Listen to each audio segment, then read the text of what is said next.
महाशिवरात्रि, आज हवै महाशिवरात्रि। गंगा तैहा नहा लेगा, गंगा तैहा नहा लेगा। मन माँ श्रद्धा भक्ति लेके शिव भोला ला मना लेगा। मन माँ श्रद्धा भक्ति लेके शिव भोला ला मना लेगा। आज हवै महाशिवरात्रि, आज हवै महाशिवरात्रि। गंगा तैहा नहा लेगा, गंगा तैहा नहा लेगा। मन माँ श्रद्धा भक्ति लेके शिव भोला ला मना लेगा। मन माँ श्रद्धा भक्ति लेके शिव भोला ला मना लेगा।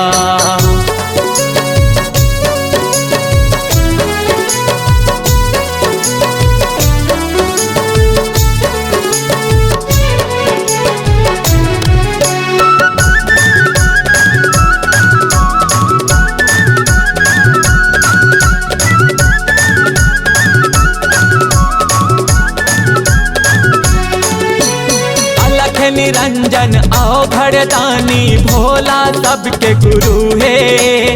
ओखरे ले है आखिरी ओखरे ले शुरू है। ओखरे ले है आखिरी ओखरे ले शुरू है।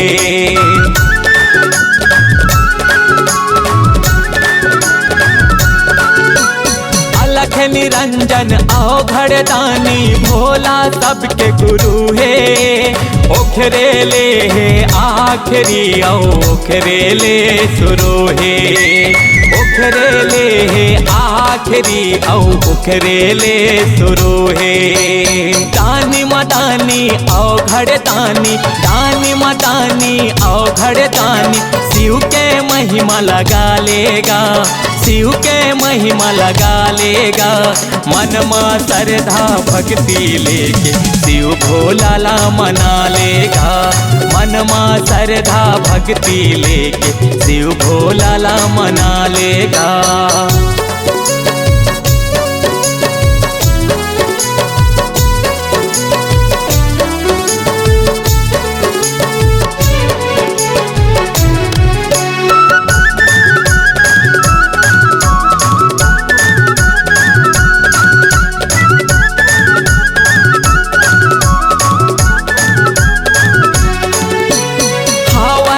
शिवरात्रि पावन करम तार के तरैया।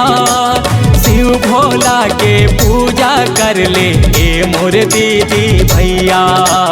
शिव भोला के पूजा कर ले ए मोर दीदी भैया।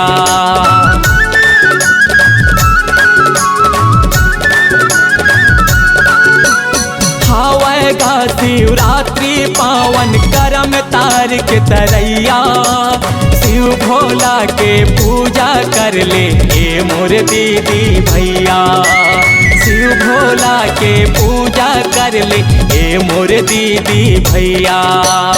अजय धने राज रवि संग, अजय धने राज रवि संग। गंगा में डुबकी लगा लेगा, गंगा में डुबकी लगा लेगा।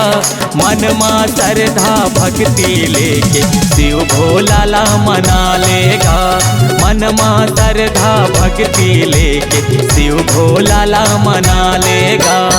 आज हवै महाशिवरात्रि, आज हवै महाशिवरात्रि।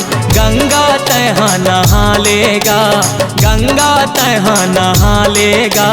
मन माँ श्रद्धा भक्ति लेके शिव भोला ला मना लेगा। मन माँ श्रद्धा भक्ति लेके शिव भोला ला मना लेगा। मन माँ श्रद्धा भक्ति लेके शिव भोला ला मना लेगा। मन माँ श्रद्धा भक्ति लेके शिव भोला ला मना लेगा। शिव भोला ला मना लेगा, शिव भोला ला मना लेगा।